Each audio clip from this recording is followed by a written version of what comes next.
반갑습니다. 너무 오랫동안 이런 강의를 맡아가지고 같은 이야기는 하질 못하고 또 다른 거를 좀 맡고 해야 되다가 보니까 이번에 이제 남명 선생의 제자 가운데 한강 선생을 가지고 말씀드리려고 이제 이 한강 선생에 대한 이 글은 제가 쓴 지가 벌써 한 30년쯤 됩니다. 옛날에 써놓은 글인데 그때 제가 이제 남명학파를 연구하려고 하면서 한강이라고 하는 인물에 대해서 이제 나름대로 뭔가 설정을 하지 않으면 어렵겠다 싶은 생각이 들어서 한강이라고 하는 인물이 퇴계와 남명 사이에서 어떤 역할을 했던가, 퇴계의 제자이기도 하고 남명의 제자이기도 한데 이분의 성격을 좀 확실히 해 두어야 남명학파는 남명학파대로 퇴계학파와의 차이점하고 이런 것들을 아울러 잘 정리할 수 있겠다 싶어서 제가 제일 먼저 이 한강에 대해서 남명학파 제자들 가운데서는 제일 먼저 이 한강을 좀 꼼꼼하게 따졌습니다. 이 한강은 퇴계 선생과 남명 선생의 제자들 가운데에서도 오늘날 그 퇴계 선생 집안에 이가원 박사라고 큰 학자가 있었는데 그분 말씀으로는 퇴계 학파에서 대개 퇴계 학파의 적통을 이은 분이 누구냐 이렇게 이야기할 적에 한쪽에서는 서예 유성룡 선생이다 이렇게 이야기하고 한쪽에서는 학봉 김성일 선생이다 이래 이야기를 하지만 그 이가원 선생은 당연히 그 한강이 퇴계 선생의 학문을 가장 제대로 이해한 퇴계 선생의 적통이 한강에 있다 이렇게 이야기를 한 걸 제가 들은 적이 있습니다. 그런데 그때는 그때 이야기하고 나중에 이야기하고 다른지는 잘 모르겠고 또 어떤 학문을 누가 적통을 이었느냐 이런 이야기하는 것은 사실은 쉬운 일이 아닙니다. 아니고 또 그런 이야기들은 후생의 입장에서는 굉장히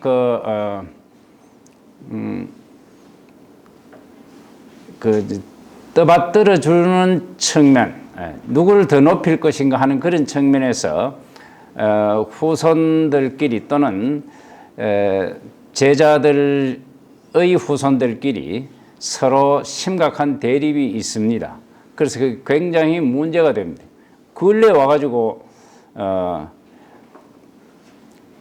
저한테 누가 메일을 문자를 이렇게 보내는데 보니까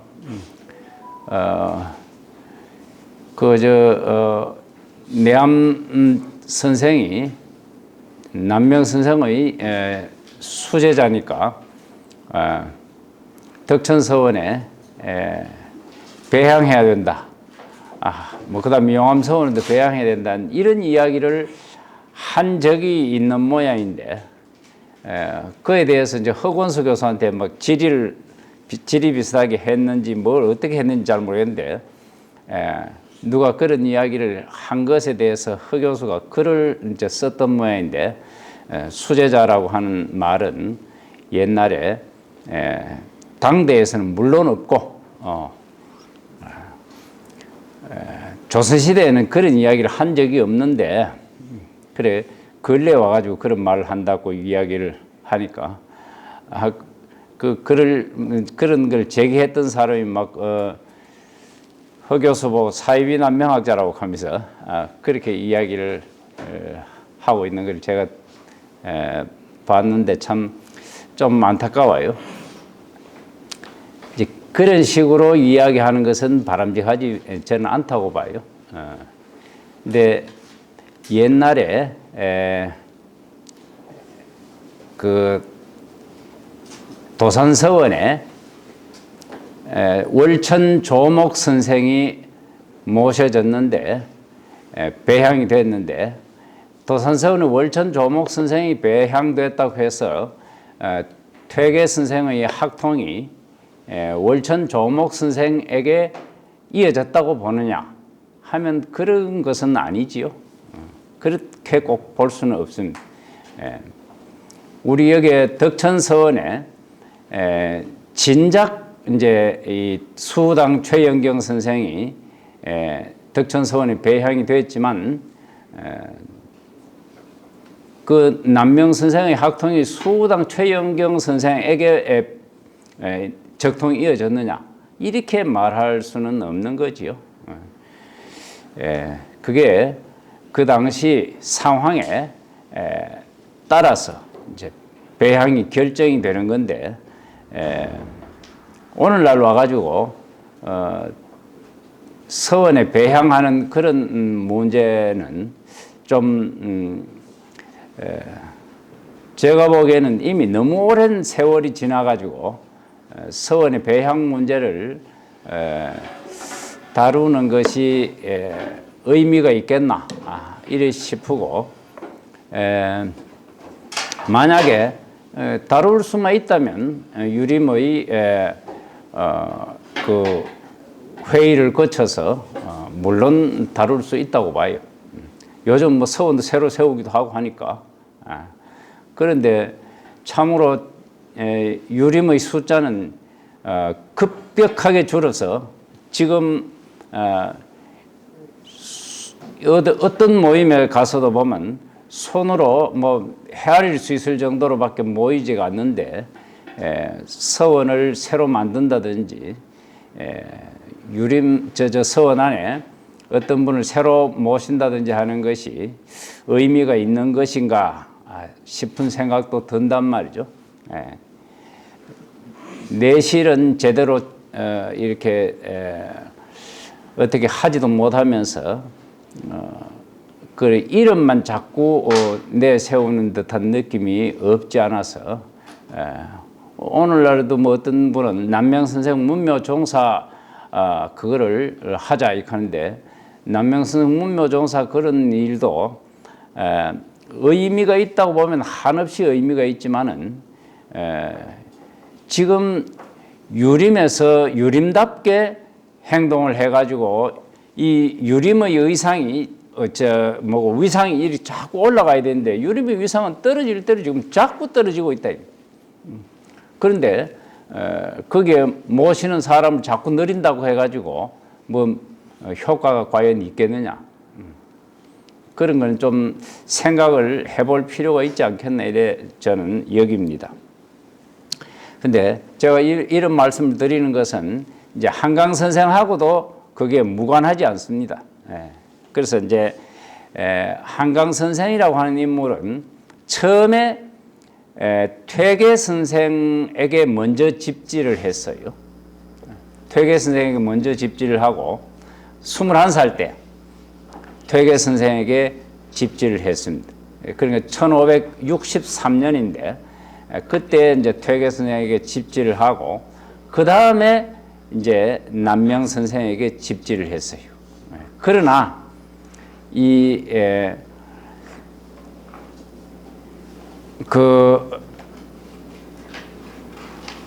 한강 선생은 퇴계와 남명의 제자이기 이전에 덕계 오건의 제자였어요. 그러니까 한강은 이제 1543년에 성주 그게 대가면 사월리라고 하는 곳에서 태어났습니다. 대가면 사월리라고 하는 곳은 자연 불학이라고 하는 측면에서는 고위에 사도실이라고 하는 마을이 있고 그 바로 밑에 유촌이라고 하는 마을이 있는데 유촌이라고 하는 마을에서 태어났습니다. 이 한강 선생은. 그런데 그 유촌이라고 하는 마을에서 한 500m 정도 그 위쪽에 사도실이라고 하는 마을인데 그때 그 당시에 한강 선생하고 나이가 비슷한 사람으로 동강 김우홍 선생이 거기서 태어나서 살고 있었어요. 동강 김우홍 선생은 자기 아버지가 칠봉 김희삼이라고 하는 분인데 그분은 이제 1507년생인데 남명생보다 6살 적어요. 그렇지만은 남명 선생하고 아주 친했어요. 친하고 그분은 학문도 대단하고 나중에 문과에 급제해가지고 부사까지 했던 그런 인물입니다. 근데 그분한테 아들이 이제 1522년생 아들이 있고 24년생 아들이 있고 그리고 요 제일 막내가 동강 김우홍이에요. 근데 그 첫 번째, 두 번째 아들이 다 아주 뛰어나요. 뛰어나고 그분들 다 남명 제자이면서 퇴계 제자이기도 해요. 그분들은 분명히 이제 남명하고 가까워가지고 자기 아버지가 그 남명의 제자이긴 한데 나중에 퇴계 제자가 되기도 했어요. 그런데 그분들이 그 당시에 그 바로 위에 마을에 있었고 그 한강이 태어난 그 마을의 유촌에는 한강이 이제 자기 바로 위에 그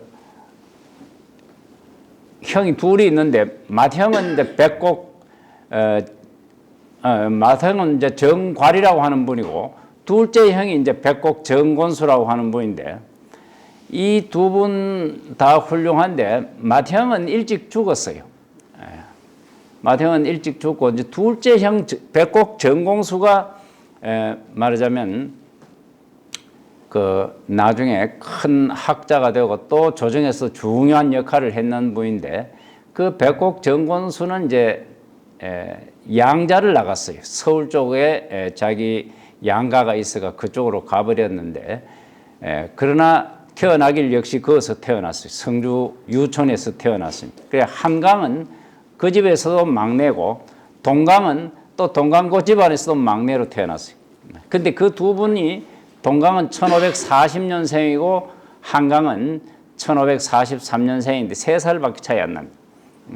그러니까 어릴 적에 아주 친하게 지낼 수 있었어요. 바로 이제 아류인 마을에 살고 이래서 그런데 마침 덕계 오건이라고 하는 분이 남명 제자 중에서 제일 남명 제자 중에서는 그 선배격에 해당되는 분이죠. 근데 덕계가 자기 처가가 어디냐 하니까 바로 한강 선생의 외가가 그 덕계 선생의 처가예요. 그러니까 한강 선생의 아버지하고 덕계 선생하고 종동서관이에요. 그러니까 어머니끼리 사촌이다 이 말이죠.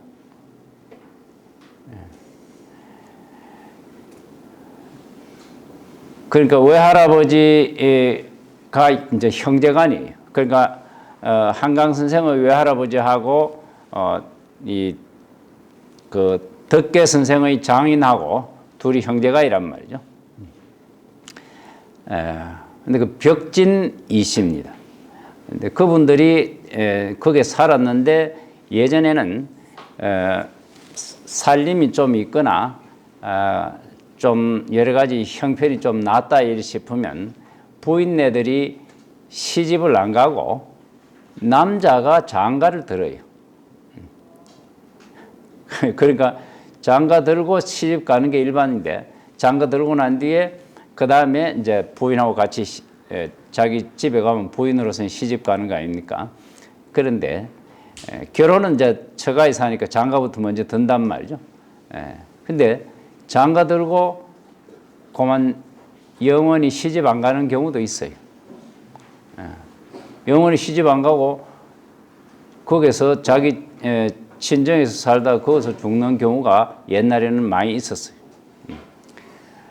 남명 선생의 경우도 그렇다고 해요. 남명 선생 부인이 그 조 씨가 결혼하고 난 뒤에 나중에 죽을 때까지 김해 거기에 있었고, 그래서 죽고 난 뒤에 김해 거기에 묻혔어요. 지금도 남명생 부인 묘소가 그 산해정 신산서원 들어간 입구에 그게 묘소가 있지요. 남명생 딸 하나만 그 부인하고 사이에서 딸 하나만 있는데 그 딸이 역시 결혼했지만 시집을 가지 않았어요. 결혼을 했는데 그 친정이 계속 있었던 거죠. 그러가 거기서 이제 죽었기 때문에 묘소도 거기에 있어요. 자기 모녀 묘소가 거기에 같이 있습니다. 남명 선생의 부인 묘소하고 남명 선생의 딸 묘소가 거기 같이 있어요. 근데 대개 살림이 아주 많고 이러면 그 많은 살림을 자기가 타 나가고 그러면 그 재산을 관리해야 되기 때문에 시집을 가지를 못해요. 그리고 대개 거기서 살게 돼 있다 이 말이죠. 그러면 이제 남편이 자기 처가에 오는 거지. 그런데 한강 선생의 아버지도 결혼을 하고 그 처가에서 계속 눌러 살아가지고 그러면 지금도 그 정신 애들이 유촌이라고 하는 그 마을이 정시 마을이 지금은. 그러니까 한강 선생의 아버지가 거기에 장가 들고 난 뒤로 뭐 한 400년 가까운 세월이 400년 넘게 세월이 흘러나오니까 그러면 거기는 정시들밖에 없어요. 거기 원래 벽진이 씨가 살았는데 한 집도 없어요. 벽진이 씨는 또 다른 집에 가서 살았는지 잘 모르겠고 그건 지금 정시들만 사는 마을이 됐습니다. 그리고 그 정시들이 거기서 다 못 사니까 또 다른 데로 옮겨가지고 곳곳에 정시들 사는 마을이 생겼지만 바로 거기가 성주에 들어온 청주 정시의 그 제일 처음 정착한 곳이 바로 그곳입니다. 그런데 덕계도 역시 처가 그곳인데 덕계는 자기 아들을 거기서 낳았어요. 자기 아들이 누구냐 하니까 사호오장이라고 하는 분이죠. 그분도 이 남명학파에서 굉장히 알려진 인물인데 그분은 이제 덕계가 만년에 얻은 아들이 45살 때 얻었는데 1565년생이.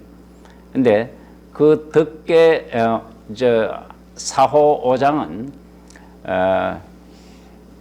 나중에 남명학파로서 크게 이제 이 근처에서도 이름을 얻고 해서 덕천서원에 그게 상량문 이런 등등 글도 남기고 그랬던 분입니다. 근데 덕계 오건의 경우는 완전히 성주에서 살진 않았어요. 그러니까 성주에 처가가 있어서 성주에서 자주 들락거리고 하긴 했지만 성주에 정착하진 않았어요. 그런데 기록에 보면 한강이 어릴 적에 덕계가 처가에 오게 되면 바로 이제 같은 마을이니까. 그래서 한강이 자기 이제 종이모부란 말이지. 바로 이 친이모부가 아니고 한 촌수 건너서 종이모부인데, 그래서 큰 학자고 하니까 어릴 적부터 글을 배우기 시작해가지고 한강은 나중에 퇴계와 남명에게 집지했지만 퇴계와 남명에게 집지하기 이전에 이미 덕계를 통해서 학문은 거의 완성이 되다시피 했어요. 그래서 나중에 보면 덕계가 1574년에 죽는데 퇴계 선생이 1570년, 그 다음에 남명생은 1572년, 그 다음에 퇴계 선생은 덕계 선생은 1574년 이렇게 돌아가십니다. 죽는 시기가 거의 비슷비슷한데 그때 1572년 하면 이 한강 선생으로 말하면 나이가 32살 때예요. 32살 때인데 그때 한강 선생이 그 산청의 덕계 선생 그 장내에 와가지고 호상을 해요. 오늘날 우리가 생각해 보면 오늘날도 30살 남짓 된 32살짜리 호상을 지금 세울 수 있겠습니까? 근데 요즘도 어려운데 요즘이라서 더 어려운지는 모르겠습니다만 옛날에는 예를 알고 글을 아는 사람들이 얼마나 많았습니까? 그 시절에. 그런데 한강이 32살 때 거기서 호상을 했다고 되어 있어요. 그러니까 덕계 선생의 제자 가운데서 가장 뛰어난 제자이고 예에 대해서도 그만큼 아는 사람이 없다고 보고 그래 그분을 호상을 앉혔다는 것입니다. 그럴 정도로 이 한강은 어릴 적에 이미 덕계를 통해서 학문이 거의 완성이 된 분인데 그 뒤로 이제 퇴계와 남명이라는 큰 학자를 찾아가서 좀 더 큰 학문의 도리 이것에 대해서 듣고 알게 됐다. 글을 아는 거하고 좀 다른 문제지요. 그런데 이제 그때 1560년 그 무렵에 덕계 선생이 과거에 1559년에 급제하는데 59년에 급제하고 난 뒤에 1560년 그 무렵에 성주에 목사로 있던 분이 황줄량이라고 하는 분인데 퇴계 선생 제자예요. 금계 황줄량이라고 하는 분이. 그분이 성주 목사로 와 있었는데 바로 그때 이제 한강이 성주 교수로 옵니다.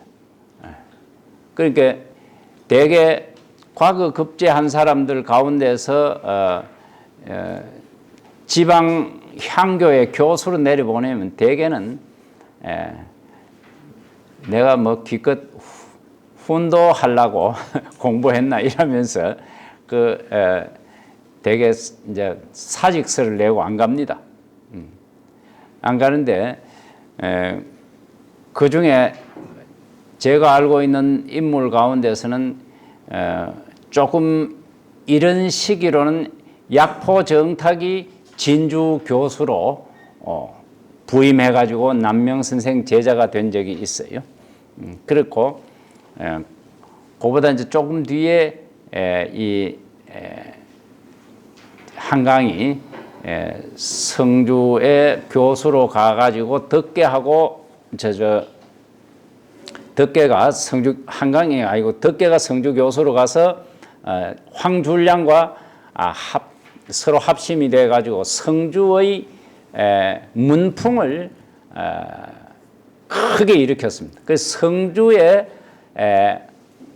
학자들이 많이 나오게 된 그 배경이 바로 황줄량과 덕계오건 이 두 분의 영향이라고 볼 수 있습니다. 그때 큰 학자가 거기서 나온데 동강과 한강이 동강 김우홍 한강 정구 하는 분이 거기서 나오고 그 이전에도 물론 학자가 없지는 않았지만은 전국적으로 우뚝한 학자가 두 분이 거의 동시에 나오게 되었고 그 이후로도 학자들이 쏟아져 나왔어요.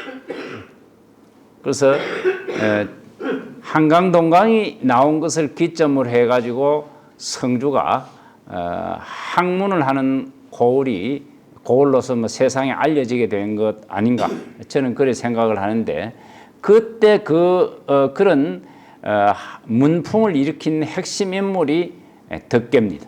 덕계고 그때 그 덕계가 그런 문풍을 일으키는데 적극적으로 협조해 줬던 분이 그 당시 성주 목사로 온 황줄량이라고 할 수 있습니다. 그 황줄량 이전에 성주 목사로 있었던 분이, 바로 앞에 성주 목사로 있었던 분이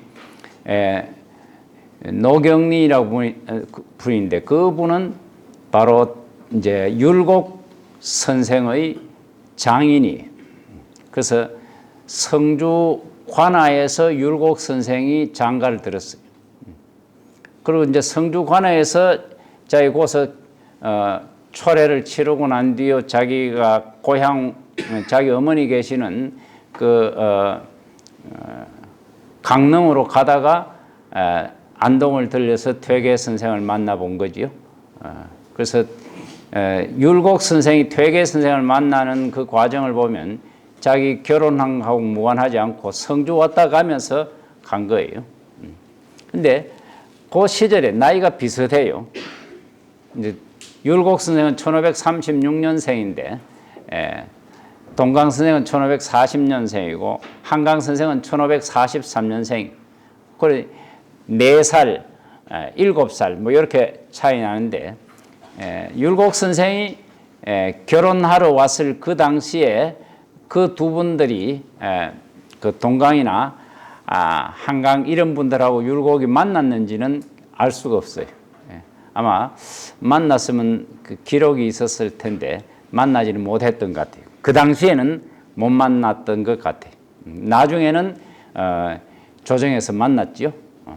만나가지고 동강하고 율곡하고는 똑같이 선조의 그 경연에서 이제 선조를 뭐 가르쳤다고 할 수 있는 그런 경연관이었죠.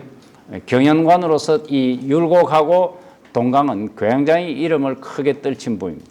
근데 그게 아까 말씀드린 것처럼 그 성주로 결혼하면서 율곡이 왔을 적에 만났을 수도 있었는데, 이제 그런 어떤 상황하고, 그러니까 그 당시 성주의 학문적인 분위기, 이게 막 일어나려고 할 적에 이 이제 한강이 거기서 결국은 도움을 받아가지고 오늘날 우리가 아는 그런 한강이라고 하는 큰 학자가 되었다는 것이지요.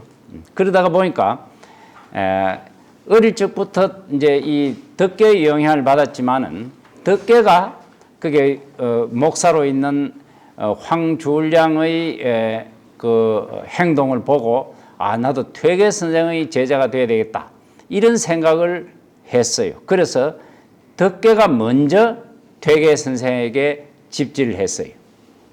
그러고 난 뒤에 그 다음에 이제 제자인 이 한강도 퇴계 선생에게 집지를 합니다. 그렇게 해서 퇴계 선생의 제자가 되고, 그 다음에 이제 1566년에 한강 선생은 남명 선생에게도 이제 집지를 해서 퇴계 선생 제자도 되고 남명 선생 제자도 되는데,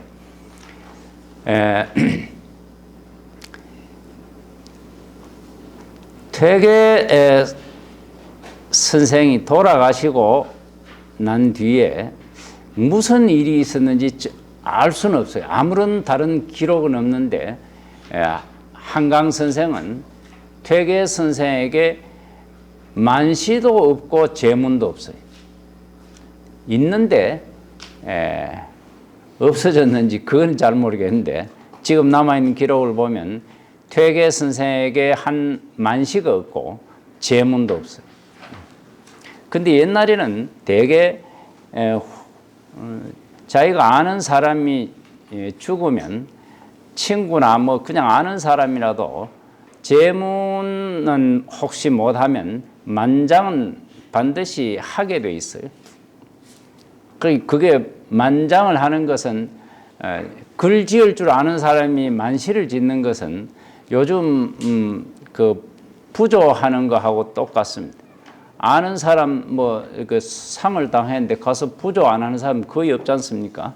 그것처럼 만시를 짓는 것이 일반적이었는데 어떻게 퇴계 선생이 돌아가셨는데 만시를 안 지었는지 알 수가 없어요.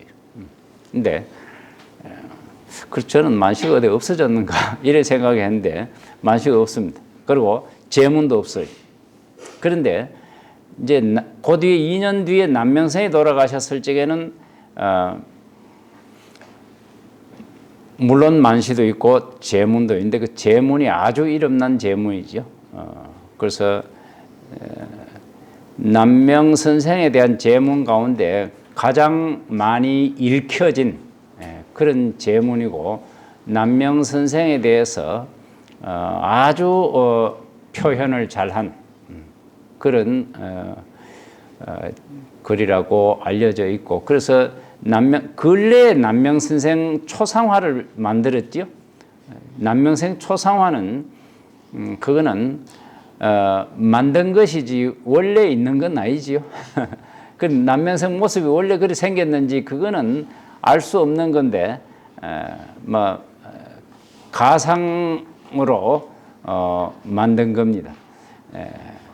근데 그 남명생 초상화 옆에 그 글을 쭉 한문으로 써놓은 게 있는데 그게 바로 한강 선생이 남명생 돌아가시고 난 뒤에 지은 제문을 거기에 써놨어요. 그 초상화 옆에 그 한문으로 뭘 잔뜩 써놓은 그게 화상찬처럼 보이지만은 화상찬이 아니고 화상찬 하는 거는 원래 초상화가 있으면 초상화 옆에다가 누가 화상찬을 쓰는 건데 초상화 원래 없었던 분이고 그게 뭐 최근에 와가지고 한 40년 남짓 됐는가 모르겠는데 최근에 와가지고 그건 초상화를 누가 그렸기 때문에 화상찬은 없었는데 화상찬 모습으로 그 한문을 써놓은 그게 한강 선생의 그 제문이 남명생 제문인데 그 제문 내용이 잘 되었기 때문에 이제 그게 실었다고 볼 수가 있겠죠. 그런 정도로 한강 선생은 퇴계 선생보다 남명 선생에게 초기에 기울어졌던 분이라고 저는 봅니다.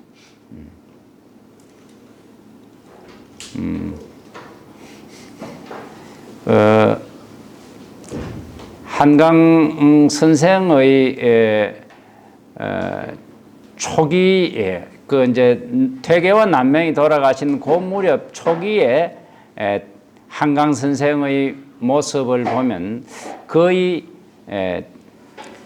퇴계 선생 문인이라는 것은 뭐 문의밖에 없고 거의 남명생 제자다 이런 생각을 갖고 있지 않았겠나 이런 생각이 드는데 요 시간이 지나면서 그게 달라져요.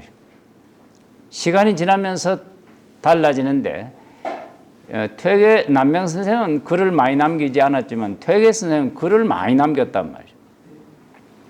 근데 퇴계 선생이 글을 아마 그전에는 다 보지 못했을 것 같은데 퇴계 선생이 글을 자꾸 보면서 차츰차츰 퇴계 선생에게로 조금씩 기울어진 것 같아요.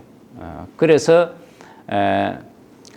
1600년대 이 무렵에 가면 그러니까 퇴계와 남명 선생이 돌아가신 지 한 30년 정도 세월이 흐르고 나면 이제 퇴계와 남명을 비슷하게 생각하는 정도까지 간 게 아닌가 저는 그렇게 봅니다.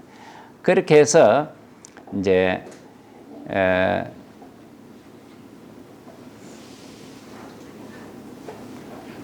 한강 선생하고 동강 선생하고 이웃 마을에 있었기도 했지만 학문할 적에 서로 가까이 있었고 또 서로가 서로를 잘 땡겨줬어요. 근데 동강이 문과에 급제해서 벼슬길에 나가서 임금 옆에 있으면서 늘 임금을 모시고 그럴 적에 추천을 해준 인물이 바로 한강이. 우리는 옛날에 사람을 추천해주는 문제를 두고 보면 뭐 예사로 추천해 줄 수 있다 이렇게 생각하지만 사람을 추천해서 그 사람이 잘못되면 나중에 추천한 사람도 책임을 져야 돼요. 그러니까 추천 안 하면 그만인데 괜히 추천했다가 그 사람이 잘못되면 내가 그 책임까지 져야 되는데 추천을 뭐 왜 하겠습니까? 그러니까 어지간하면 추천을 잘 안 한단 말이에요. 근데 동강이 한강을 추천한 것은 뼛속까지 믿었다는 이야기죠.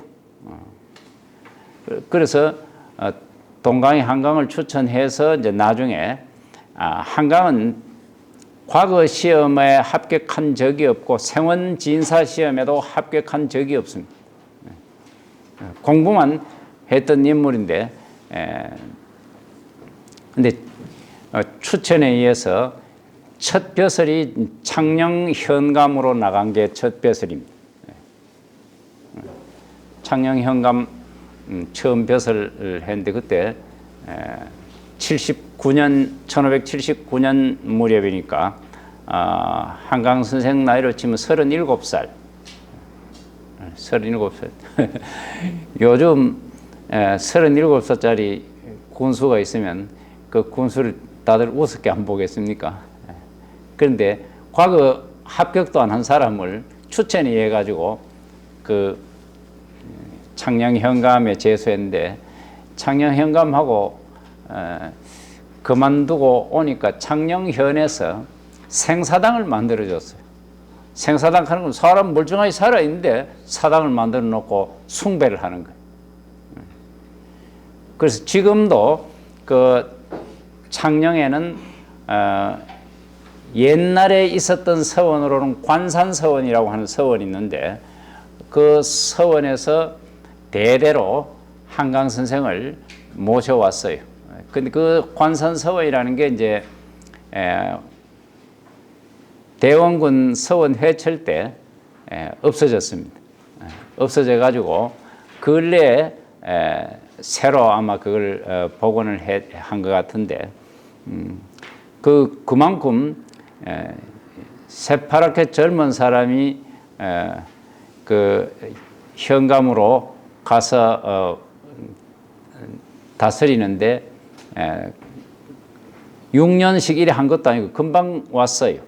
2년 정도 하다가 왔는가 그런데도 생사당을 만들어주고 했을 정도로 존경을 받고 그 후대까지 조선 말기까지 그랬고 뭐 근래에도 유림들은 한강 선생에 대해서 창녕 유림은 남들하고 좀 다를 정도로 지금도 떠받들고 있습니다. 그런 적이 있고 그 다음에는 이제 나중에 요게 함안 군수로 또 임진왜란 전에 함안 군수로 왔습니다. 함안 군수로 와가지고 함안군의 이 남명 선생에게 영향을 받아서 그런지 이 한강 선생은 굉장히 실질적인 것을 많이 추구했어요. 그런 이제 내직의 벼슬 가는 거 이거는 별로 바람직하지 않게 생각했어요. 그러니까 옛날에 벼슬 하는 사람들은 다 내직에 가려고 했어요. 오늘날도 마찬가지죠. 오늘날도 뭐 하여튼 청와대 근처 가는 게 제일 좋다고 보는 거란 말이죠. 대통령 주변에 있어야지 그게 제일 출세한 거라고 생각하고 그렇게 생각을 하는데 옛날에도 임금 주변에 얼씬거려야 출세하는 거라고 보고 그쪽으로 내직으로 가려고 하는 것이 벼슬아치들의 공통된 마음가짐이었어요. 근데 한강은 내직으로 가는 것에 대해서 별로 달갑게 여기지 않고 내직에 발령이 나면 어지간하면 사양을 하고 그만두고 내려와 버립니다. 그런데 지방 이 수령 현감이나 군수나 부사나 목사나 이런 자리에 이제 재수가 되면 어지간하면 또 가려고 해요. 그래 가려고 하는 것은 거기 가면 자기 뜻대로 조그마한 고을이긴 하지만 자기 뜻대로 행정 능력을 한번 펼쳐볼 수 있다 이 말이에요. 그런데 중앙에 가면 임금 곁에는 있고 앞으로 더 출세할 가능성은 있지만 자기 뜻대로 할 수 있는 게 하나도 없어요. 그러니까 지방에 현감이나 군수하는 게 낫다고 보는 것이죠. 그러면 거기서 내가 배운 것을 실천해 볼 수 있다. 특히 창녕에 가서 했던 일은 교육의 모든 행정의 첫 번째가 교육이었어요. 교육에 신경을 쓰고 그다음에 이제 백성들이 세금에 괴로워하지 않도록 거기에 신경 쓰고 그러니까 저절로 그 두 가지만 잘하니까 별로 신경 쓸 일이 다른 사람들이 이제 백성들이 괴로워할 일이 없단 말이죠. 근데 하만에서 와서도 그 이제 와서 남명 선생하고 관련해 가지고 남명 선생이 이야기한 것은 일상생활에 필요한 것을 군자가 하지 않아도 될 일은 없다 이런 이야기를. 그러니까 우리가 생각해 보면 조선시대 학자들은 전부 성리학만 한 것처럼 알고 있지만 남명 선생은 일상생활에서 해야 할 모든 일을 군자가 다 해야 된다 라고 이야기했는데 그게 뭐냐 하니까 학자가 연구해 가지고 일반 사람들이 혜택이 돌아갈 수 있도록 해야 되는 건데 학자가 그냥 성리학 이론이라든지 이런 것만 들여다보고 있으면 일반인들한테 혜택이 안 돌아간다는 거예요. 그럼 잘 살게 하는데 뭐 보람이 뭐가 보람이 있냐면 그게. 근데 행동을 빤다게 하는 것은 성리학 이론 공부 안 해도 행동을 빤다게 할 수 있는 것은 얼마든지 있다 이 말이에요. 우리가 공부 못해가 행동을 빤다게 못하는 건 아니거든. 그런데 백성들이 잘 살아가게 하기 위해서는 할 수 있는 일이 현장에서 할 수 있는 일들이 많다는 거예요. 그러니까 예를 들면 농사를 어떻게 하면 더 잘 지을 수 있겠느냐, 어떻게 하면 더 편리하게 농사를 지을 수 있겠는가, 물을 어떻게 하면 더 잘 댈 수 있고 더 잘 빠지게 할 수 있겠는가 등등 현실하고 관련되는 일들을 신경을 많이 써야 되는 거예요. 전쟁 때는 어떻게 하면 전쟁을 잘 할 수 있겠는가 이런 게 다 선비가 해야 할 일이라고 보는 거란 말이죠. 그래서 한강 선생은 가는 곳마다 수령으로 가는 곳마다 업지를 남겼어요. 그리고 업지를 남겼는데 업지가 무슨 뜻이 있느냐 하면 오늘날은 업지가 좀 변질이 되어 가고 있어요. 지금도 업지 많이 만들죠. 군지, 시직 하면서 이렇게 만드는데 그거는 고을 수령으로 오는 사람이 짧은 시간 안에 그 고을에 대한 현황을 제대로 파악하도록 하기 위해서 그 업지가 만들어진 겁니다. 옛날에는 조선시대에는 고을 수령 한 사람 딱 빼는 현감 빼놓고 난 뒤에는 전부 그 고을 사람이 현감 빼놓고는 그 밑에 모든 사람들이 다 그 일 보는 사람 다 아전이에요. 그 아전은 국가에서 녹을 주지 아니에요. 국가에서 녹을 주지 않고 국가에서 임명도 안 해요. 그러니까 그 사람들이 세금 거두고 그 다음에 치안 유지하고 하는 전부 그 사람들이 다 해요. 근데 그 사람들은 봉급이 없어요. 봉급 없으니까 그 사람들은 세금을 자기네들이 거두면서 조금씩 더 거둬 가지고 그것 가지고 자기네들끼리 나누어 가지고 먹고 지내요. 그러니까 아전들은 그만 공식적으로 좀 더 거둘 수 있고 그걸 묵인해 줘요. 왜? 봉급이 없으니까. 그 한두 명도 아니고 숫자가 많아요. 근데 그 사람들 먹고 살아야 되니까 자기네들끼리 그걸 거다 가지고 알아서 처리를 하는 게 있단 말이에요. 그러니까 고을 수령으로 가서 그거 못 거두게 할 수가 없단 말이죠. 세금 거두면 좀 더 거두는 게.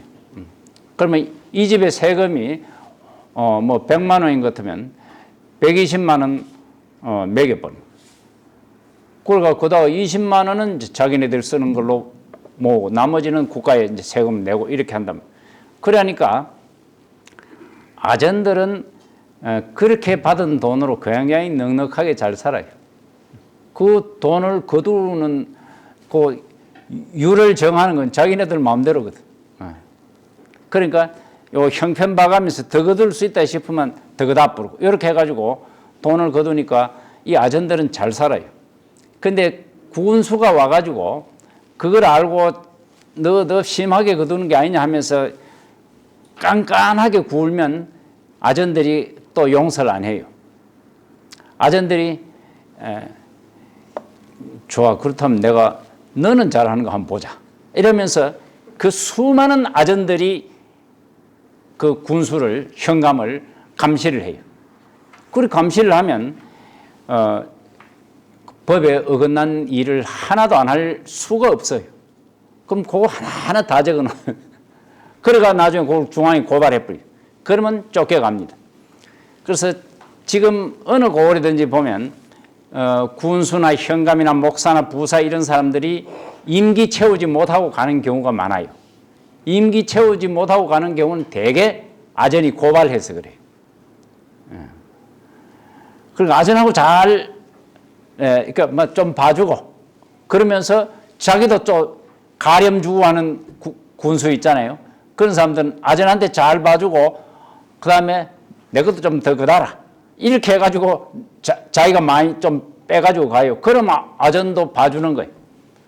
그래 하면 끝까지 현감 노릇 제대로 하고 그 이제 갈 적에 실컷 한 보따리 싸가지고 또 갈 수가 있고 그랬단 말이에요. 그러니까 이 아전 관리하고 하는 게 이게 만만치 않아요.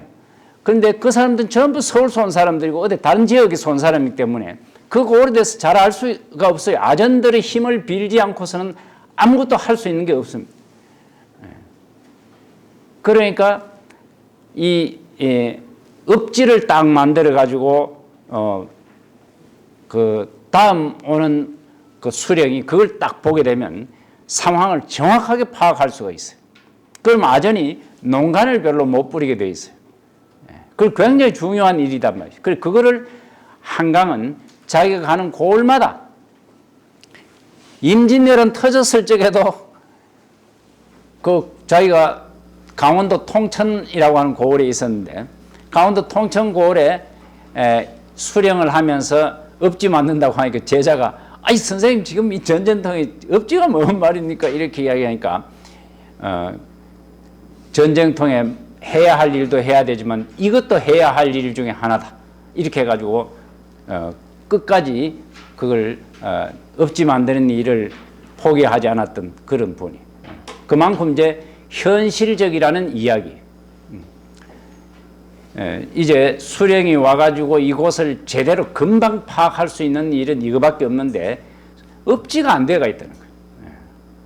근데 그 임진왜란 이전의 읍지는 지금 함안군의 읍지가 유일하다시피 할 겁니다. 그 정도로 그 창녕군의 읍지를 만들었었는데 창녕 읍지는 사라지고 없어요.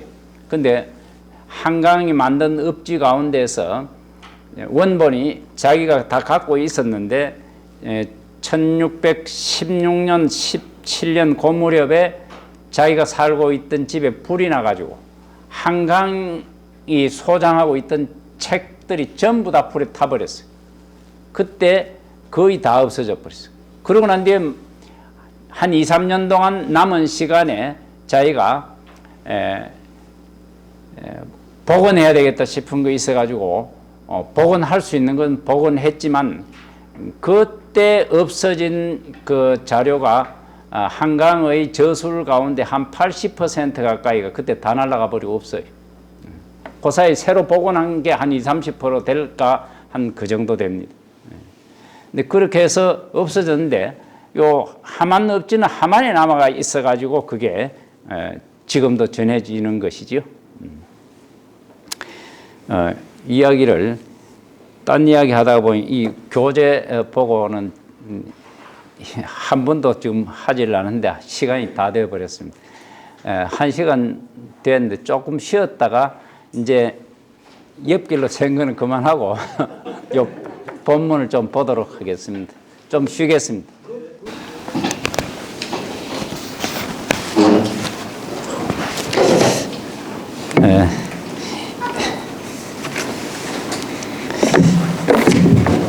이제 요 좀 자료를 한번 좀 보도록 하겠습니다. 학문 성향 하는 229페이지 학문 성향하는 요 부분만 좀 보고 그 다음에 문학 작품을 보도록 하겠습니다. 229페이지 학문 성향 요거 읽으면서 제가 설명을 좀 드리도록 하겠습니다. 좀 요거 책에 글이 있는 거니까 좀 빨리 읽어도 괜찮겠지요? 네. 1. 퇴계와 난명의 학문관. 한강이 퇴계와 난명에게 영향을 받았다면 그 점이 무엇인지를 분명히 해야 한강의 학문이 지향하는 바를 알 수 있을 뿐만 아니라 평생의 저술과 언행을 일관되게 이해할 수 있습니다. 그런데 한강 스스로 이 점을 분명히 밝혀두지 않았으므로 퇴계와 난명의 학문관을 상호 비교하면서 한강의 저술과 언행들로 증거를 삼아 연역함으로써 한강 학문의 지향점을 찾는 것이 지금으로서는 온당한 방법이라고 생각합니다. 이 한강과 퇴계와 난명 이 두 분은 다 같이 1568년에 선조 임금에게 상소한 바가 있고 또한 여기에서 각기 자신들의 학문관을 밝히고 있습니다. 이분들이 평소에 한마디 한 글자를 깊은 생각 없이 말하지 않았겠지만 특히 임금에게 올리는 글은 지엄하기 때문에 더욱 깊이 생각하여 자신의 생각을 조리 있게 드러내어 알리고자 하였을 것입니다. 그래서 이 두 글을 비교하여 성리학이라는 동일한 테두리를 확인하고 서로 달리 강조한 부분을 찾아서 그 지향점의 차이를 살피고자 합니다. 퇴계의 무진육조소, 요거는 이제 1568년이 무진년이기 때문에 무진이라는 말을 썼고 6개의 조항으로 이제 상소문을 올렸습니다. 그 무진육조소라고 하는데 이 무진육조소는 벼슬을 높여서 부른 데 대한 신하로서의 도리로 올린 것인데 그 6조 중에서 세 번째 조목이 돈성학 이립치본, 성인의 학문을 돈독히 해서 그로서 다스림의 근본을 세우는 것. 이게 이제 돈성학 이립치본인데 여기서 퇴계는 먼저 정일 집중이 학문의 대법이라고 전제하고 정일의 방법으로서 유정유일이라는 것이지요. 정일의 방법으로서 대학의 격치성정과 경물치지 성의정심, 격치성정과 중용의 명선성신을 제시하였습니다. 그 선이 무엇인지를 밝힌다 하는 게 이게 지식 추구하는 거예요. 그 다음에 그것을 내 몸에 실천하는 것을 성신이라고 해요. 그래서 그리고 치지의 구체적인 방법으로서는 박학, 신문, 신사, 명변. 요건 박학, 신문, 신사, 명변 하는 게 요거 중용에 나오는 말이죠. 역형의 구체적인 방법으로서는 심기, 심기미, 기미를 살핌, 찰동정, 동정을 살핌. 내가 움직일 적에나 고요할 적에 내 마음이 지금 어디 있는가 이걸 살펴본다는 거예요. 무편벽, 치우치지 아니함, 계구건독, 남이 보지 않고 듣지 않는 데서 경계하고 조심함. 이게 계구건독입니다. 강지불식, 요거는 부지런히 뜻을 부지런히 하여 쉬지 아니함. 요 강자가 있다는 부지런히 한다, 힘쓴다는 뜻입니다. 강지불식, 뜻을 부지런히 해서 근면하게 하여 쉬지 아니함. 하나, 둘, 셋, 넷, 다섯 가지를 제시하고 치지와 역형 둘 다 경의 위주와 병행하여 적점, 조금씩 쌓아가야 각각 진지와 중화의 경지에 들어가게 되어 도덕이 확립된다고 이렇게 이야기를 했습니다. 남명의 무진봉사는 그 역시 1568년에 올린 글인데 제목이 이제 상소문이 아니고 봉사라고 하는 제목입니다. 그 무진봉사는 임금이 여러 번 부른 데 대해 평소 학문과 국정에 관하여 익히고 견문했던 것으로서 상소한 글입니다. 여기서 남명은 치도는 임금의 명선 성신에 달려 있다고 하면서 명선과 성신을 국리와 수신으로 파악하고 국리, 수신할 때 국리는 지식 추구하는 거고 수신은 그것을 자기 몸에 실천해내는 걸 말하죠. 국리의 목적은 치용에 있으며 수신의 목적은 행도에 있다고 말하겠습니다. 그러니까 공부는 왜 하느냐 하면 그것은 일상생활에 쓰기 위해서 공부한다. 일상생활에 쓰이지 않는 공부는 소용없는 거다. 그게 국리의 목적은 치용에 있다 이 말입니다. 그 다음에 수신의 목적은 우리 수신 만대하나 도를 현실에서 실천하기 위해서 한다. 이게 행도입니다. 라고 언급했습니다. 국리의 바탕은 독서, 강명, 의리, 책을 읽어서 의리를 강명하는 것, 그 다음에 응사, 국의당부, 어떤 일에 대응하여 그 마땅함과 마땅하지 아니함을 찾는 것, 이것이 국리하는 길이에요. 국리는 현실에서 실천하기 위함이니까 딴 거 엉뚱한 거 아니고 바로 일상생활에 실천할 이야기, 그 이야기 해야 된다 이 말이죠. 수신의 요점은 비례, 물시청, 운동. 자기 몸을 수신하는 핵심은 얘가 아니거든 보질 말고 듣질 말고 말하질 말고 행동하지 말라 하는 이것이라고 하고 이 국리와 수신을 보조하여 이것을 이루게 하는 방법으로서 존심 근독과 성찰 역행을 들면서 또 이 국리 수신 존심 성찰을 극진히 할 수 있는 방법으로 이경 위주를 제시하였습니다. 그러니까 이경 위주, 경위 위주 하는 이거는 남명하고 퇴계하고 다 같은 거죠. 한편 하학인사 상달천리가 진학의 순서라고 하면서 사인사의 담천리, 사람의 할 일을 제껴두고 하늘의 이치를 담론하는 것, 이것과 불반적이 다문식, 자기한테 돌이켜서 반성을 해보지는 아니하고 지식만 많으려고 하는 것, 이것을 구상지리와 이저지학이라 경계하였습니다. 입가의 이치, 입으로만 나불나불 되는 이치라 이 말이죠. 실천하고는 상관없는 이치라는 거죠. 그 다음에 이저지학이라, 귀 밑에 학문이라. 이 말은 귀로 듣기만 하는 학문이지 이거 실천하는 거하고 거리가 없다 이 말이에요. 거리가 실천하는 거하고 관계가 없다는 거예요.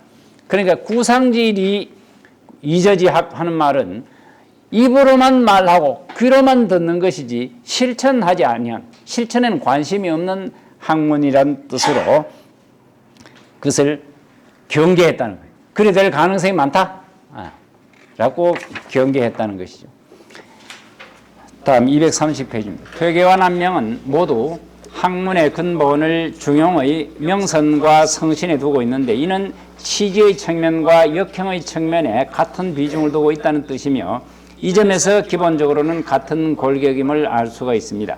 그리고 이를 실천하기 위해서는 경을 위주로 해야 한다는 점에서 의견이 같습니다. 일반적으로 명선 취지를 위해서는 도문학을 말하고, 도문학하는 요것은 이제 묻고 배우는 거, 요것을 늘 핵심으로 생각하는 게 도문학입니다. 그 다음에 성신역행을 위해서는 존덕성, 타고난 덕성을 내가 늘 존재시켜야 된다.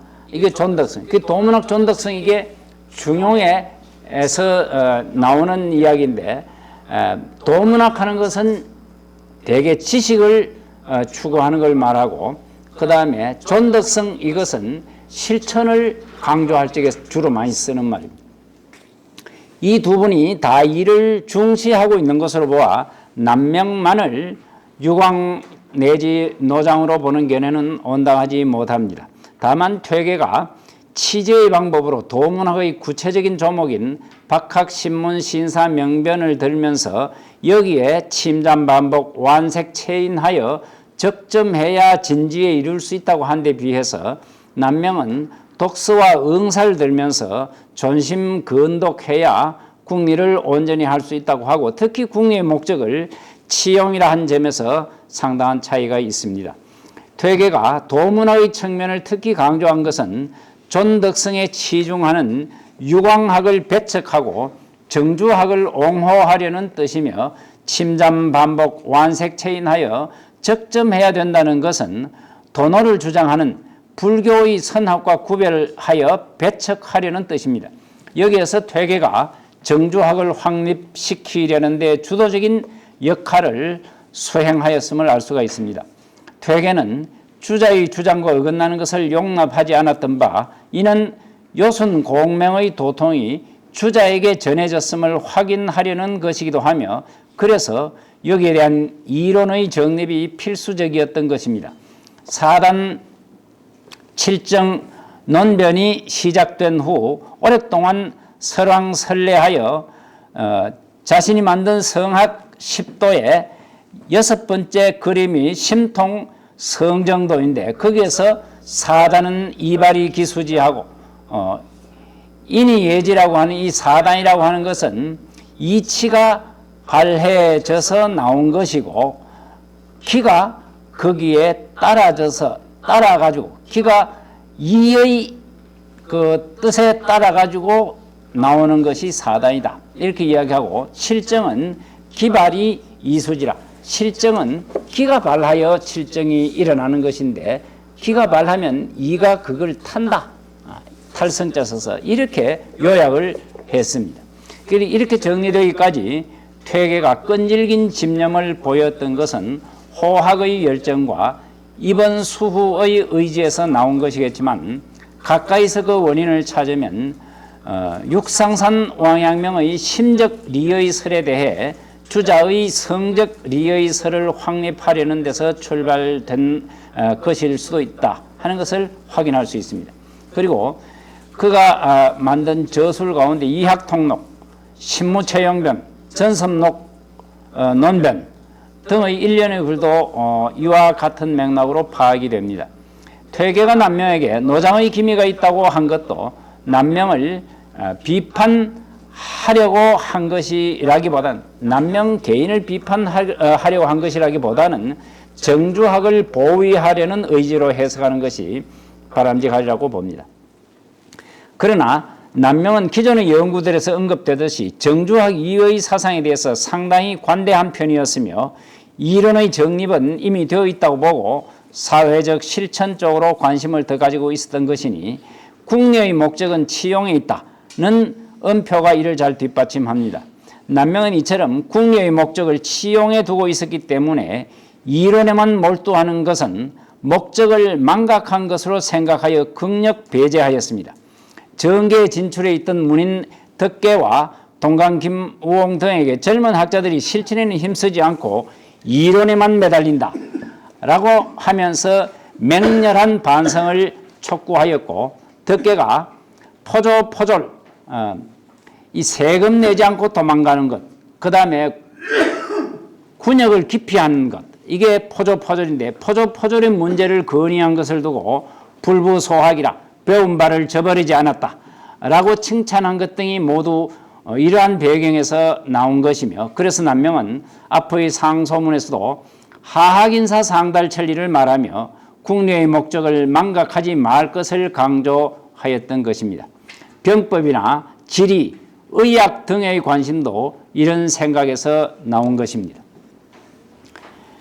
다음으로는 이와 관련하여 출처 문제를 살필 필요가 있습니다. 유교 경전의 골격으로 알려진 대학의 가르침은 수기와 치인으로 요약됩니다. 선비가 공부를 하는 것은 벼슬하여 그 이상을 펴려는 것입니다. 그러나 벼슬하는 것은 그 시기를 잘 살펴야 합니다.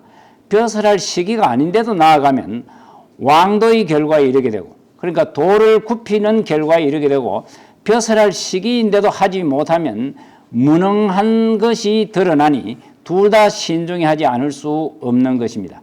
그러나 공자도 낮은 벼슬은 도의 행불행과 관계없이 할 수 있다는 견해이므로 선비라면 대체로 과거를 보았던 것이고, 또 낮은 벼슬에서부터 활로가 시작되었던 것입니다. 퇴계의 벼슬길은 이렇게 해서 시작된 것이었지만, 을사사화, 양재역 벽서 사건, 윤원영의 전행 등을 겪으면서 도가 행해지지 않을 것을 알고 물러나 학문의 전념, 이번 수후해야겠다는 생각이 굳어졌던 것입니다. 그런가 하면 남명은 출처 문제에 대해서 일찍부터 결론을 내리고 과거를 포기하였습니다. 그리고 사군자의 큰 절개는 오직 벼슬에 하려 나갈 것이냐 물러나 있을 것이냐 출처에 달려 있을 뿐이라고 문인들에게 가르쳤습니다. 또한 덕계에게 보낸 편지에서 작은 고을에 물러나 있기를 권했던 것을 보면 나아가 벼슬 하더라도 뜻을 펼 수 없으면서 높은 자리에 있는 것은 출처의 도리에 맞지 않다고 보았던 것입니다. 한강의 학문 성향, 국리 극영과 치용. 앞장에서 퇴계 남명의 학문관을 대강 살펴보았습니다. 여기서 먼저 한강이 양현의 학문에서 수용 심화하려 했던 점이 무엇인가를 제시하고 저술과 언행을 통해 확인하도록 하겠습니다. 한강은 우선 양현이 함께 주장한 국리와 극영을 전폭적으로 수용했습니다. 특히 국리의 측면에서는 전인 미발의 새로운 이론 추구보다는 전대의 대학자들이 이루어놓은 말을 정리하는 일에 관심을 집중적으로 쏟았습니다.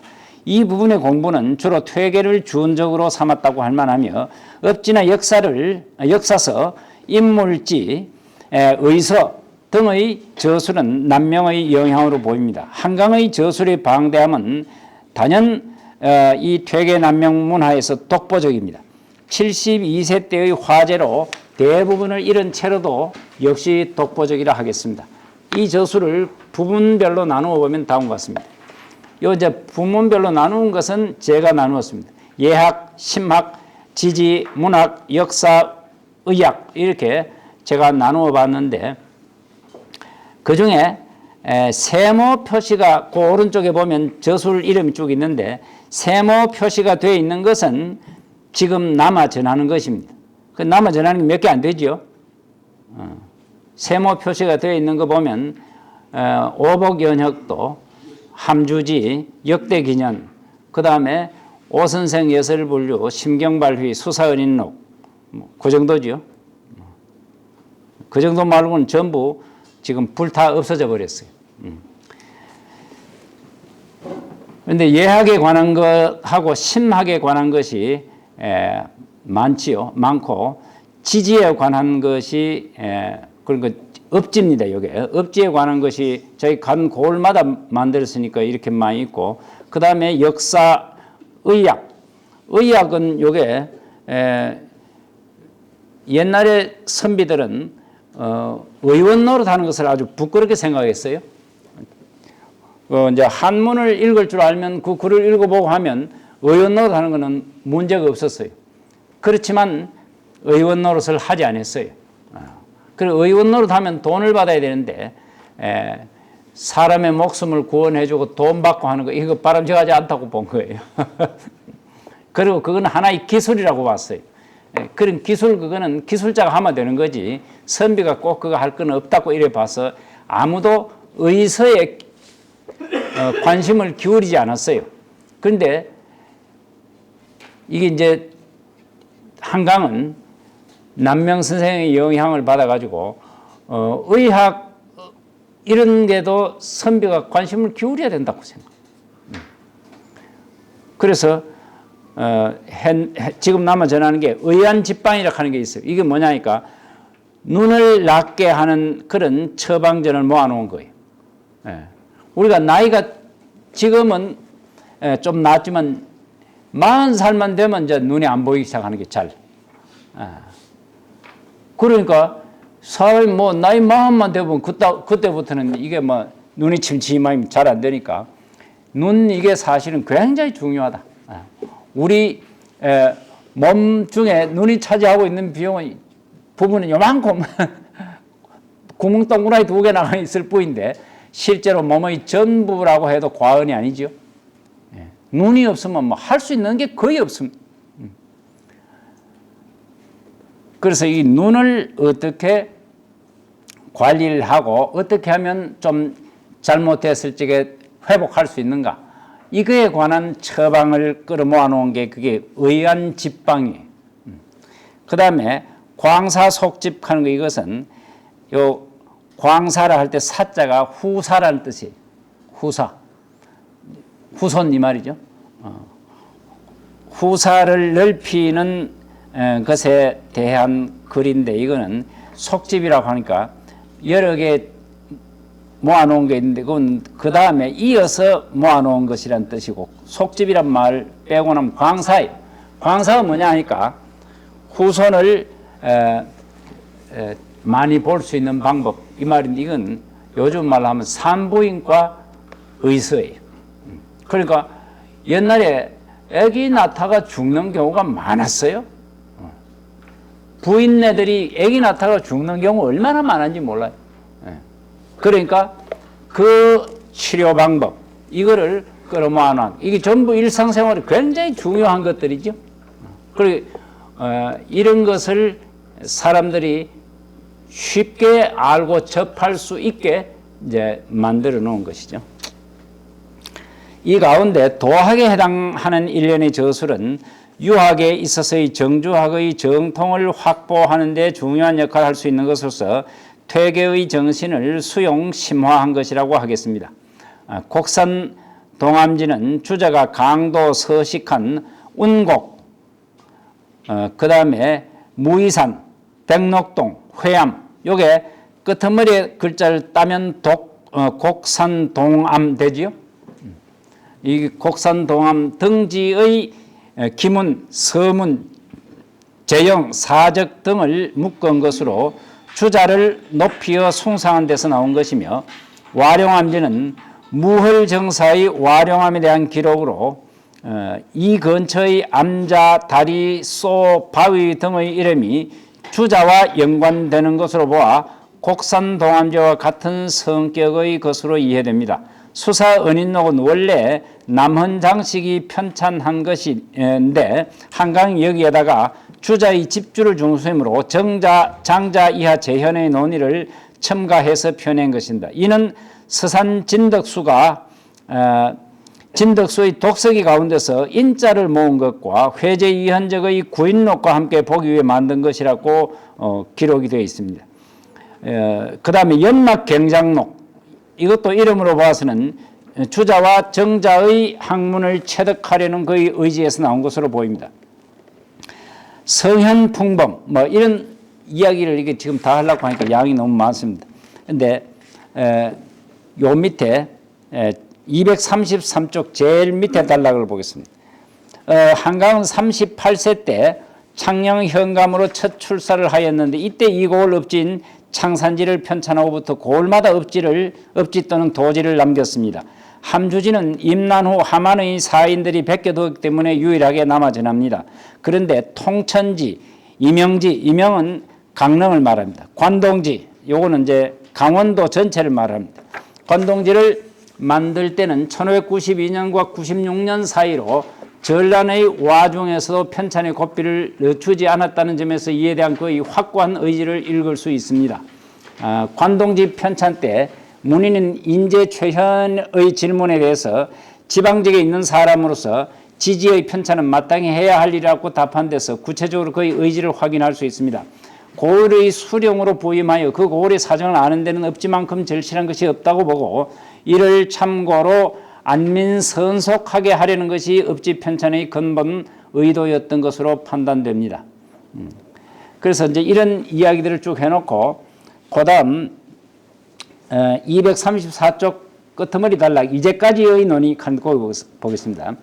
이제까지의 논의는 대체로 한강의 예학과 심학은 정자주자 중심의 학문 체계를 확립하려는 퇴계와 그 연원이 다 있으며 실용의 측면에서 이해되는 읍지 편찬과 의서의 편집 등은 남명과 그 연원이 다 있는 것으로 요약됩니다. 그러나 학문의 수수관계가 이처럼 단조롭게 해석될 수만은 없을 것입니다. 특히 남명이 유학에 근본을 둔 학자인 이상 예학과 심학에 깊은 관심을 가졌던 것은 틀림없는 사실입니다.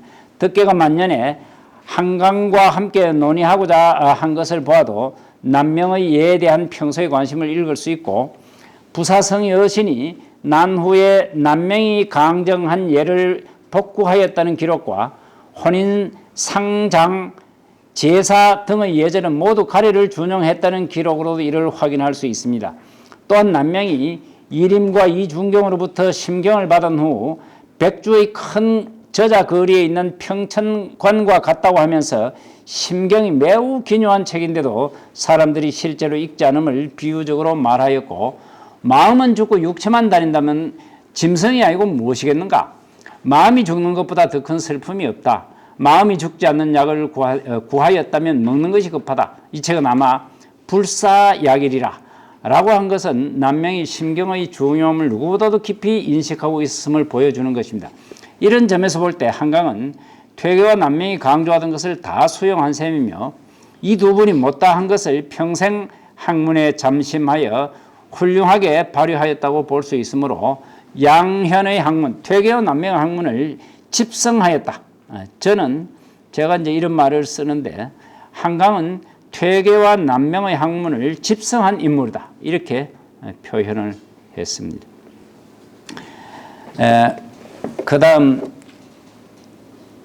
이제 제가 끄트머리 이야기는 바로 그런 한강의 저서는 모두 선현의 약설을 균형하게 볼 수 있도록 편집하는 데 주력하였고 논변을 하기 위한 글들은 별로 보이지 않습니다. 문인들이 질문에 답한 것을 보면 성리대설에 관하여 박통하고 있음을 알 수 있는데도 성리학에 관한 이론 이런 것도 남명이 한강이 널리 통하고 있어요. 그렇지만 이 방면에 대해서 개인적인 독특한 저술이 없어요. 그래서 성리학의 이론에 관해서 자기 나름대로 학설을 내세우지 않았다는 말이죠. 이것은 이론에 치중하는 것을 몹시 경계했던 남명의 생각이 깊이 수용되었던 결과가 아닌가 이렇게 보는 겁니다. 자, 그 다음에 이제 작품 세계를 간략하게 보고 이제 마치겠습니다. 그 작품 세계를 제가 이제 앞에는 문학관이라고 해놓고 그 다음에 구도의 의지와 자연과의 합일, 그 다음 이제 이제 전체적으로 구도의 의지와 자연과의 합일이라고 해놓고 이제 그 한강의 문학 작품 양이 많지 않아 가지고 그냥 이걸로 요약을 하고 그다음 매점말을 이렇게 두었습니다. 그래서 한강은 문학에 관해서 보면 처음부터 원래 문학적 재질이 굉장히 뛰어난 인물인데 덕계 오건을 통해서 남명의 시황계를 일찍부터 들었던 것 같아요. 그래가지고 시 짓는 일에 어린 시절부터 그만 이거 시 짓는 것은 바람직하지 않은 일이다 이래 생각하고 시를 별로 안 지었어요. 이 한강 선생이 남긴 저술이 분량이 엄청나게 많은데 시는 그 중에서 뭐 한 1, 2%인가 막 이 정도밖에 안 될 정도로 아주 극히 적어요. 시 분량. 그래서 시 분량을 이제 개수로 헤아리면 한 100수 정도밖에 안 돼요. 근데 남명 선생이 시를 쓰지 말라고 시 쓰는 게 별로 의미 없다고 이야기한 남명 선생도 200수가 넘어요. 200수가 넘는데, 그리고 퇴계 선생은 2000수가 넘어요. 물론 2000수 넘는 그 가운데서 더 많이 있겠지만은 어지간한 좀 재미없다 싶은 건 빼고 이래서 남아 지금 전하는 게 그 정도란 말이죠. 그러니까 시를 지은 양으로 보면 얼마나 많을지 모르겠는데 한강 선생 같은 경우는 시가 사실은 거의 없는 셈이에요. 근데 그 중에 대부분이 만사예요. 사람이 죽으면 만사는 안 써줄 수 없어가지고 그래 만사 써준 거가 남아있고 정말 자기가 시를 짓고 싶어서 지었다 싶은 거는 30수도 될까 말까 해요. 아주 적습니다. 이제 그거를 그 앞에서 그 이제 문학관 가는 데서 이야기를 했습니다. 그 문학관 가는 앞에 그 236페이지 시를 하나 소개했는데 그 시를 한번 보죠. 괴야 평생 부작시 부끄럽게도 평소에 시를 짓지 않았지만 송궁금일 거무사 그대를 보내는 오늘 어찌 시가 없으랴. 그 다음에 글자 두 자는 탈락이 되고 없어요. 도의를 언제나 생각하여 막사 종미 진퇴의라 끝까지 진퇴의 도리에 언남이 없기를 바란다. 이런 이야기죠. 이 평소에 워낙 가깝게 지내던 사이였기에 오랜만에 만나 다시 서울로 돌아가는 자리에서 시 한 수가 없을 수 없어 시원찮은 솜씨지만 한 수 지어 전송한다는 뜻입니다. 한강은 여기서 부끄럽게도라는 말을 쓰고 있는데 이 말을 보면 그가 시짓기를 즐기지 않았다기보다는 시에 능하지 못했다는 말로 받아들여집니다. 그런데 유가야선록에서 직접 시에 능하지 못함을 밝히고 있음이 이를 증명합니다. 그런데 여기에 보면 시에 능하지 못하다고 이렇게 이야기를 했어요. 그렇지만 이 말은 자기가 시를 짓지 못한다고 이야기하고 능력이 없다고 말한 건데 이건 사실은 겸사가 아닌가 이렇게 봅니다. 그 보면 13살 때 지은 옥두시라고 하는 시가 있고 15세 지었던 취생몽사탄이라고 하는 시가 있는데 이거는 각각 34구, 32구의 7은 배율인데 일운 도적이에요. 문자를 하나를 가지고 끝까지 34구에다가 운을 다 달았단 말이에요. 근데 시에 능하지 않고서는 나오기 어려운 작품입니다. 덕계가 성주 훈도로 부임한 뒤 한강에게 시 읽기를 좋아하지 말고 학문에 전심할 것을 권한 적이 있습니다. 요건 덕계 집에 그 기록이 나옵니다. 그렇다면 덕계와의 만남이 계기가 되어 학문의 방향을 잡고 퇴계와 남명을 만난 뒤 그 학문에 몰두하느라 시에 별 관심을 가지지 않았던 것이 아닐까 추측이 됩니다. 한편으로는 남명에게 집지하기 전 15, 16세 때부터 벌써 남명의 풍모를 들어 흠모했다는 고백으로 미루어보면 남명이 말한 바 시가 마음을 황폐하게 한다는 경계에 대해 일찍부터 듣고 작시에 관심을 두지 않기로 작정하였으리라는 사실도 배제할 수 없다. 대개 이제 이런 영향이 있어서 그랬던 것이고 이분이 시를 무슨 짓는데 정말 재능이 없다. 이런 것은 아니라고 봅니다. 평소에 시 안 짓다가 시 지으니까 잘 안 된다는 뜻으로 이래 쓸 수도 있지만 대개는 겸사라고 보입니다. 근데 지금 남아있는 작품들을 보면 시도 그렇게 이제 어설픈 시가 아니고 아주 시 작품 훌륭한데 다작을 하지 않았다는 뜻이라고 볼 수가 있습니다. 이제 한강 선생의 시 몇 편만 요 지금 237쪽부터 시작해서 구도의 의지와 자연과의 합일이라는 제목에 제가 맞도록 찾아놓은 시가 있는데 그 시 몇 수만 한번 보고 이제 결론으로 가겠습니다. 238페이지 그 시를 보도록 하겠습니다. 기허 평생 고성현 늘 예적 성현을 기약하였으니 차심서약 일중천이라 이 마음을 중천의 해처럼 밝혀야 하리. 여하 혼질 겸 우병 어쩌다가 혼미한 자질에 병조차 걸려서 허부 금장 40년이라 헛되이 보낸 세월 지금 40년일세. 이게 이제 내가 성현을 목표로 공부를 했는데 아직까지 성현이 되기에는 멀었으니 40년을 그냥 헛보냈다라고 하면서 자기 자신을 반성하는 내용의 시지요. 그 다음에 그 밑에 보이는 시를 보겠습니다. 대장부 심사 백일여 청천 뇌락인격에는 광망정너면 저는 이 시가 남명의 한강의 시 가운데서 한강의 마음을 엿볼 수 있는 굉장히 중요한 시라고 생각합니다. 대장부 심사 대장부의 마음은 백일여 청천 백일이란 말은 환한 그 해를 말합니다. 환한 해와 맑은 하늘, 여기 청천이란 푸른 하늘인데 푸른 하늘은 구름 한 점 끼지 않는 맑은 하늘이라는 뜻이죠. 그러니까 대장부의 마음은 환하다는 거예요. 숨김이 없다는 거예요. 환한 대낮에 누구나 눈만 뜨면 다 볼 수 있는 것처럼 대장부의 마음은 숨김이 없어야 된다. 우리가 탁 보면 보는 그대로가 대장부의 마음이라. 그리고 저 푸른 하늘 쳐다보면 그게 뭐가 하나 새가 하나 지나가거나 해도 금방 보이는 거죠.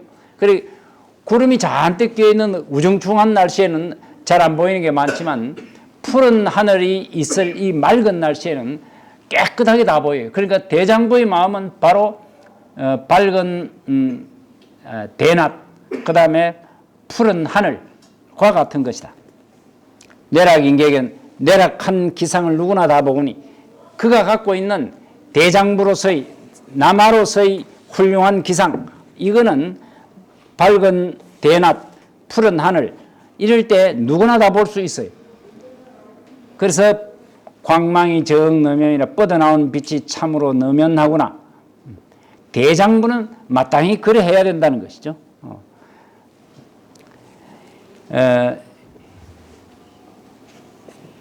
그 다른 기록에도 보면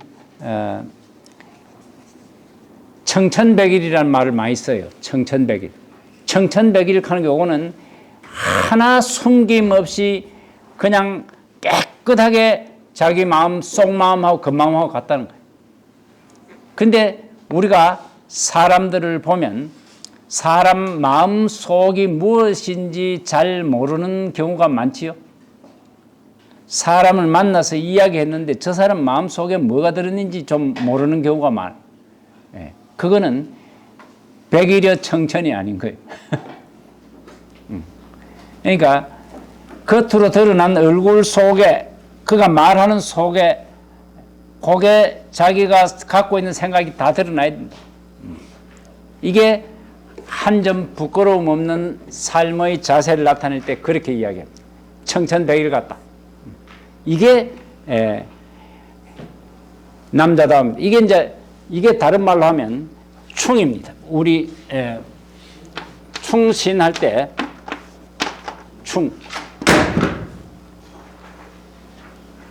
충과 신을 위주로 하라고 논어에 주충신 하는 말이 있지 않습니까? 충과 신을 위주로 하라 하는데 충과 신을 위주로 한다 할 때 저게 바로 그거예요. 겉으로 드러난 자기 마음하고 속 마음하고 그 두 가지가 아닌 거예요. 표리물이라 하는 거 있죠? 표리물이. 그게 충입니다. 그게 이 대장부 심사 백일여 청천하는 게 바로 그런 뜻이에요. 진실된 마음가짐으로 살아가는 것. 이게 한강의 마음 자세를 잘 드러낸 시라고 보여집니다. 그 다음에 시는 창녕 현감 자리에 있다가 그만둔 것을 그만둘 당시에 지은 시입니다. 실계 창산 사사비 사지백이 부력위 실계 창산 사사비 창녕살이 잘못하여 일마다 그랬더니 남들은 나중에 창녕 현감 그만두고 난 뒤에 생사당을 만드니 하면서 창녕 사람들은 그렇게 이야기했지만 자기가 창녕 현감 하면서 생각해 보니까 정말 뜻대로 잘 안 되더라는 거예요. 그게 실계 창산이. 그래서 창녕 고을 원노릇 하는 것이 일마다 그랬더니 사지백이 부력이라 그것을 아무리 생각을 해도 생각하되 그것을 100번으로 한다 그러면 생각을 아무리 해도 부력이라 돌아가는 것만 같지 못하다. 그래 그 벼슬 그만두고 돌아가야 되겠다. 난 능력이 부족하다 이 말이죠. 몽혼 불성 허명박 헛된 이름의 매인 줄도 모르고 야야 무단 요곡이라 밤마다 꿈속에선 예틀을 맴돈다. 자기가 지금 골 수령하고 있는데 골 수령하고 있으니까 몸이 묶여 있는 상태라. 그런데도 꿈에서는 옛날 자기가 놀던 곳이 꿈에서는 자꾸 나타난다는 거예요. 빨리 돌아가고 싶다 이 말이죠. 근데 벼슬하는 게 이게 아무리 자기가 잘 하려고 해도 마음대로 안 된다는 거예요. 어떤 사람은 이제 송사가 제기돼요. 그럼 송사 제기되면 한 사람은 덕 보면 한 사람은 손해보는 거예요. 그러면 덕 본 사람은 고맙다고 하겠지만 손해본 사람은 다니면서 그 우리 현감이 뭔가 딴 마음을 갖고 있는 거 아닌가 이렇게 사람들한테 댕기면서 헛소리를 퍼뜨린단 말이에요. 그 결국은 그게 헛소리이지만 사람들한테 많이 퍼뜨려지면 좋지 못한 소리가 자꾸 얻어납니다. 정치를 하는 게 늘 그런 거예요. 오늘날 현대 정치도 마찬가지죠. 누가 아무리 잘해도 흠잡으려고 하면 흠잡을 게 곳곳에서 나오는 거예요. 그러니까 이쪽 편에서 보면 저쪽 편이 늘 못마땅한 거예요. 저쪽 편에서 또 보면 이쪽 편이 늘 못마땅해요. 그러니까 정치 현실에 나가보면 그건 사실 할 만한 것이 아니라는 걸 알 수가 있는 것이죠. 그래, 한강도 그거를 깨닫고 아이고 내가 뭐한데 정치 골 수령 맡아가 이 모양 내가 고생을 하노. 그리고 이 당시 사람들은 사실은 굶어 죽을 일은 잘 없어요. 왜 그러냐면 한강이나 남명이나 퇴계나 이런 정도의 사람들은 다 재산이 어느 정도 있는 사람들이. 그 사실은 굶어 죽을 일은 없는 사람들이. 벼슬 안 해도 돼. 안 해도 되는데 벼슬하면 좀 더 당당하고 온 시대가 벼슬하는 사람을 떠받들어주는 시대. 지금도 마찬가지지만 지금은 자리가 얼마나 많습니까? 그래도 지금도 벼슬 자리를 굉장히 중요하게 친단 말이에요. 저 덕천 서원에 무슨 남명제 하는데 경상북도 지사가 온다고 온다고 하다가 결국은 이제 무슨 일이 있어서 못하게 됐죠. 경상북도 지사가 온다고 하니까 막 사람들이 굉장한 일이 벌어졌다고 하고 있더란 말이지. 그런데 뭐 경상북도 지사가 뭐 나이가 아직 70도 안 된 분들인데 그 있는 분들은 70 안 된 사람 잘 없어요. 그러니까 그 벼슬아치가 그렇게 지금도 대단하게 떠받들려지는 시절인데 옛날에는 오로지 벼슬 말고는 아무것도 할 게 없었단 말이에요. 지금 벼슬 말고도 다른 게 많지 않습니까? 회사도 하고 뭐 온갖 거 많이 할 수 있는데 그런데도 지금도 벼슬하는 걸 그렇게 대단하게 보는데 옛날에는 어떻게 했냐면 그런데 벼슬 그거 참 골치 아픈 게다 이 말. 아무리 잘해도 물고 뜯는 놈한테 나중에 못 이기낸다. 그런 점을 이제 이야기했던 거고 그 다음에 이제 이 239페이지 마지막에 있는 이 시는 자기가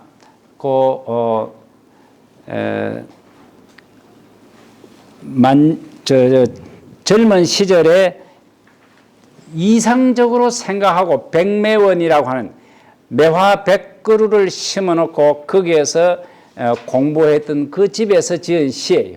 지금 이 자리가 한강 선생을 향사하고 있는 회연서원이라고 있습니다. 지금 성주 들어가다 보면 이쪽에서 올라가다 보면 고령을 거쳐서 이제 성주 쪽으로 가다 보면 그 수륜면에 그 수륜면 입구에 탁 들어가자마자 이제 회연서원이라는 간판인데 회연서원 그 자리가 바로 그 대가천이 확 몰아틀어지는 곳이고 거기에 남향으로 앞에 이제 그 매화 100그루를 심어놓은 백매원이 있었던 곳이에요.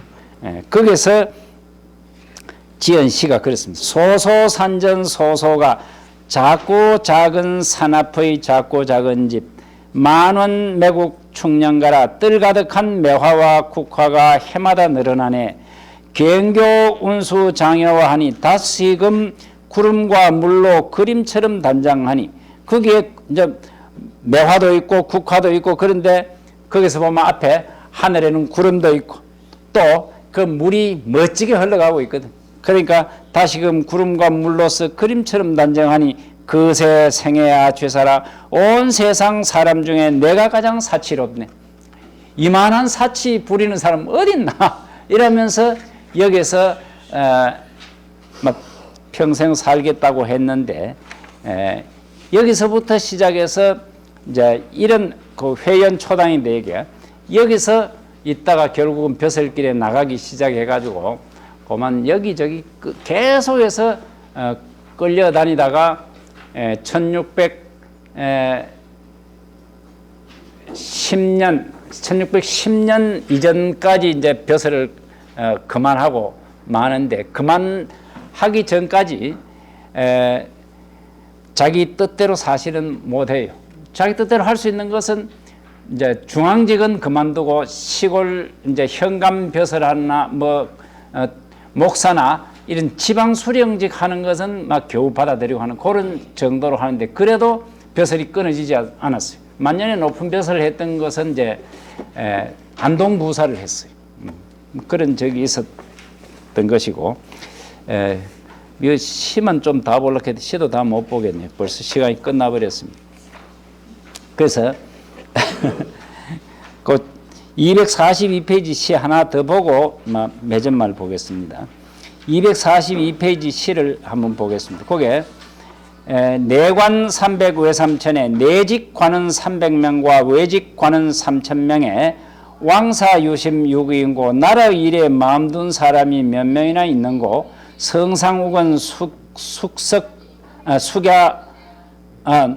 성상욱은 노숙석에 성상은 근심걱정 밤낮으로 애쓰는데 군신 희희 취혼신이라 신하들은 희희낙낙 종일토록 종일토록 술에 취해 있네.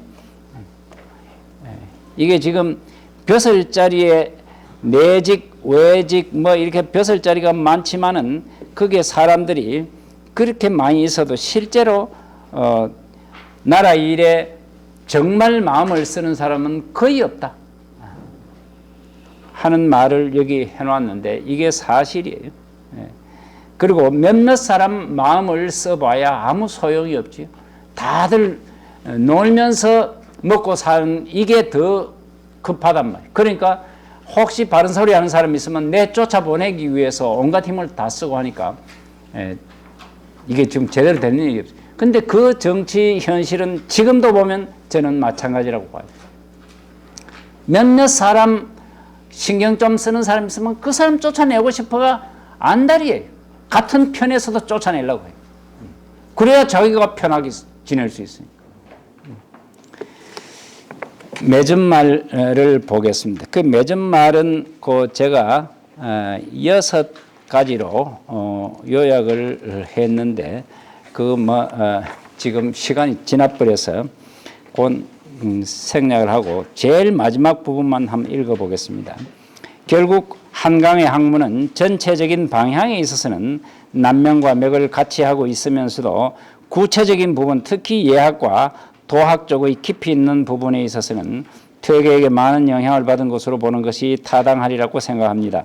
특히 남명이 배격했던 성리제설에 관한 개인의 의견을 표명한 글들이 없고 퇴계가 배격했던 육상산 왕양론 또는 노장의 기미가 있는 것은 모든 저술에서 제외된 점을 아울러 생각해보면 한강은 퇴계와 남명의 학문을 가장 잘 수용하였다고 할 수 있고 저술의 방대함으로 보면 양현의 학문을 가장 심도 있게 발전시켰다고도 할 수 있습니다. 그래서 이걸 제가 집성했다 이렇게 이야기를 하는데 퇴계 선생과 남명 선생의 학문을 제대로 제일 집성했던 분이 한강 선생이라 이렇게 말씀을 드리는 것으로서 마치겠습니다. 감사합니다. 네.